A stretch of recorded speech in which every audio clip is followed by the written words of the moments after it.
I'd like to enter this story afresh with you through one of my favorite kind of meditations. It's an Ignatian meditation that invites you in to be present in the story through your imagination.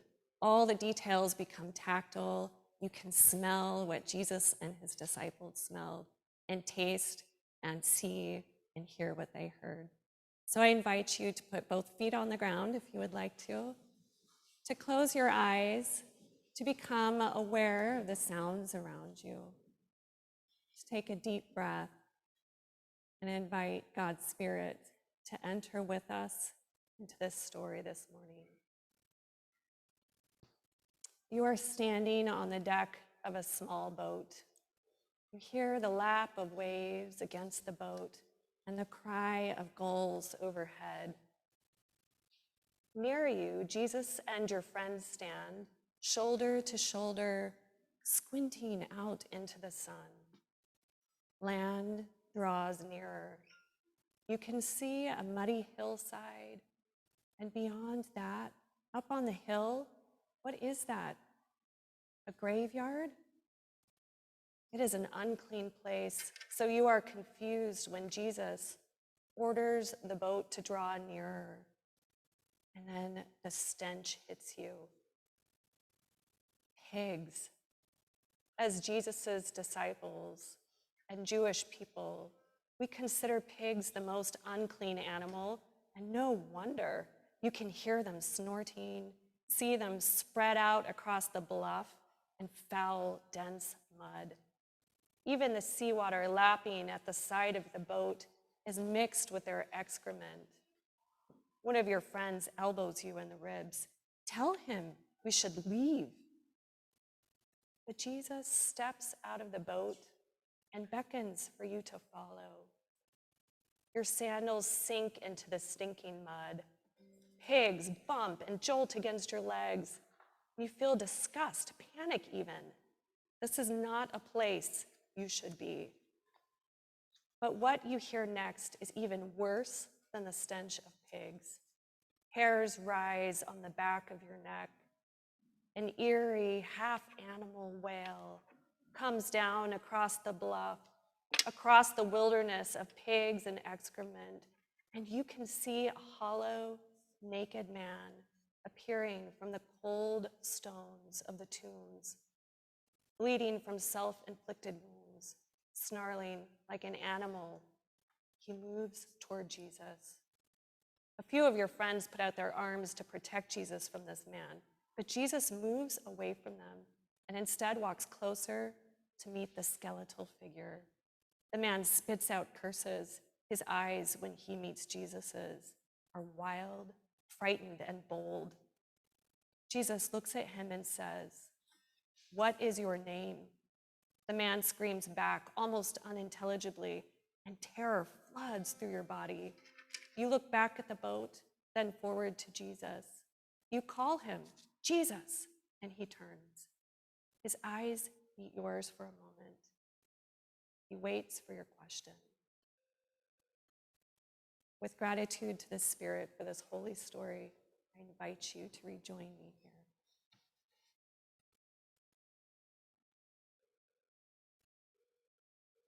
Do you have just one question? Or like me, especially as you anticipate the rest of this story, do you have many questions? There are so many. What does demon possession mean in this story? Why does Jesus strike a bargain with Legion? What's with the people who tell Jesus to leave later after he heals? And why do the pigs need to die in this story anyway? And as I prepared for this homily, I kept asking myself the question, how am I supposed to tie this story in with Father's Day? And I never came up with an answer to that. So let me pause and say to all of you, wonderful fathers out there, happy Father's Day.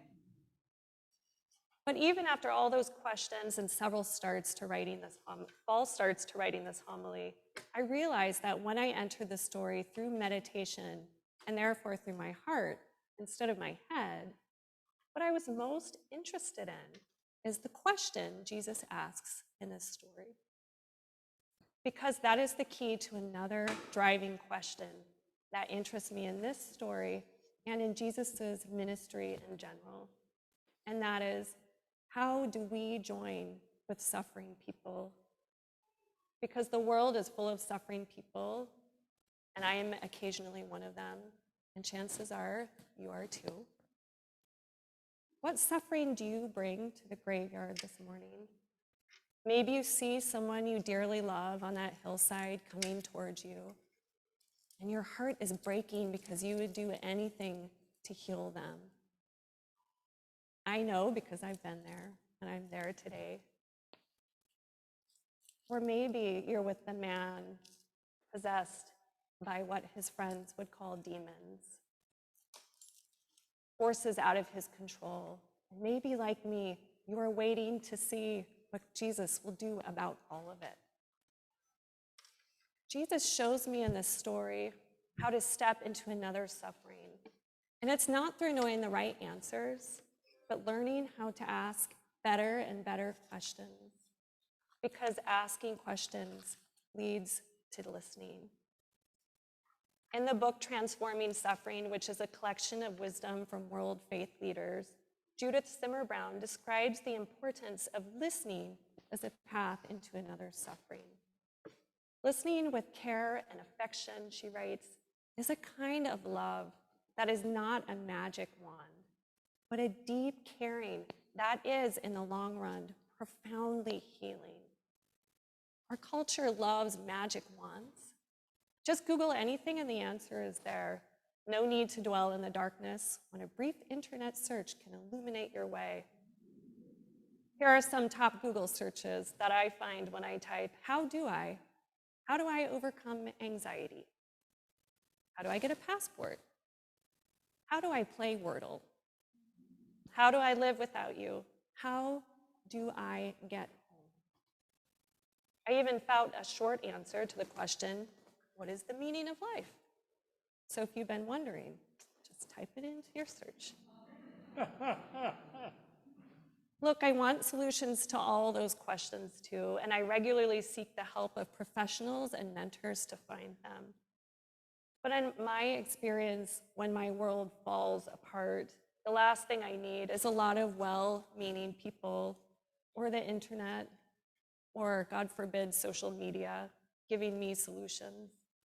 I have spoken to many grieving the loss of their spouses, and parents grieving the suffering of their children, and teenagers struggling with depression and anxiety. And while a road forward is important, what they want from me is to sit down in the dark and the mud with them and listen. They either need silence from me or they want quiet, open, honest questions that help them turn the key to naming their own emotions, longing, and need.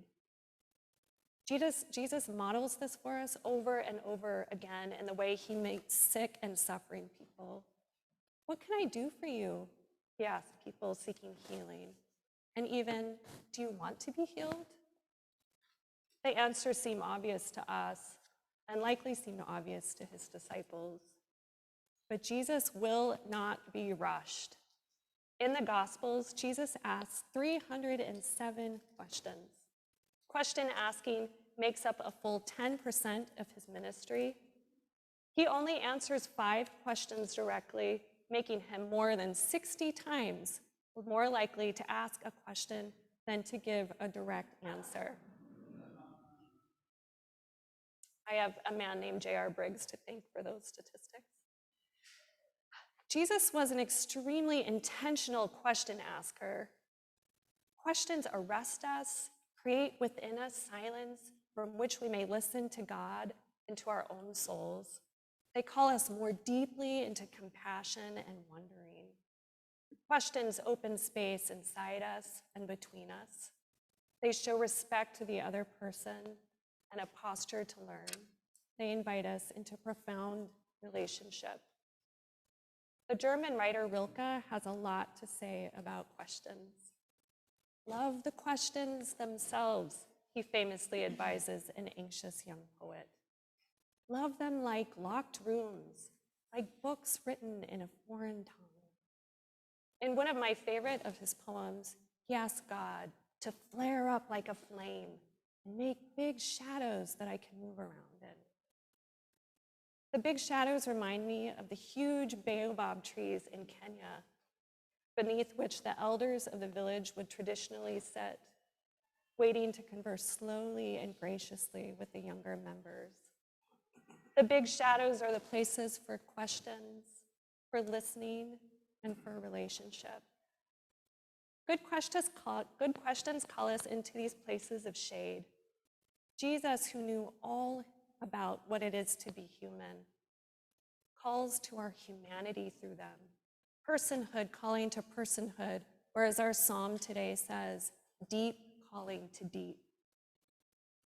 I will never forget where I was sitting 14 years ago when a dear friend of mine told me she had stage 4 cancer.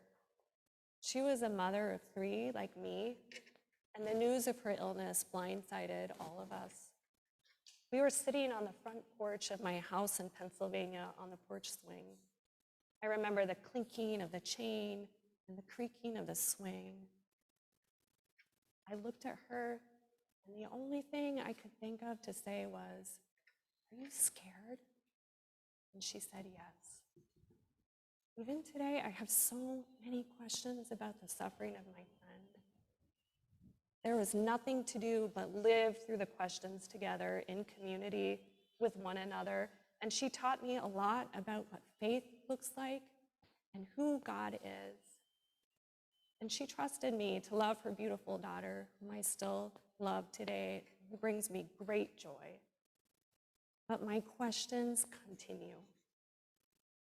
Perhaps you've noticed it's a pattern that starts in the Old Testament. For instance, in this story today about Elijah, another one of my favorite stories, God encounters Elijah in the wilderness where he is suffering to the extent that he is wanting to die. God sends an angel to nurture him first with a meal and a drink, and Elijah even gets some sleep. Then instead of chiding Elijah for his cowardice or jumping to conclusions and giving him pep talks, God asks him, "What are you doing here, Elijah?" He asks him twice, "What are you doing here, Elijah?" At first, that question kind of sounded snarky to me, like when my kids are in the wrong place, and I already know the answer, but I'm going to ask to see them squirm a little bit. But then I listened closely to Elijah's answer, and I realized that God asks Elijah because God really wants to hear Elijah's answer. He wants to hear his emotions, his frustration, and his story. Do you remember at the beginning when I invited you to ask Jesus a question? It is more than possible, given Jesus' record, that you did not receive an answer in return. Maybe a question opened up inside of you and led to another question. Maybe Jesus' question back to you turned the key to a vaster world of love and relationship and healing for you or for another. I invite you to come back to the story just for a moment as we end. Time has passed, though we do not know quite how much time. We are sitting on that same hill near the Sea of Galilee, but this time the air smells sweeter. The same man who once terrified you, whom Jesus spoke to, sits among you now, freshly bathed, clothed, his wounds bandaged. Someone has helped him comb his hair. His eyes are warm and full of life. He is speaking to Jesus and to you in a clear voice. Above you, gulls call. The boat anchored nearby bobs softly in the waves. Down at the bottom of the hill, villagers are gathering, and the growing murmur of confused, angry voices begins to build and reach your ears. You know there will be more questions and more trouble and more suffering ahead. But for now, Let the warmth of Jesus' love fill you. The fellowship of the healing Spirit comfort you. And the shadows of God's mercy fall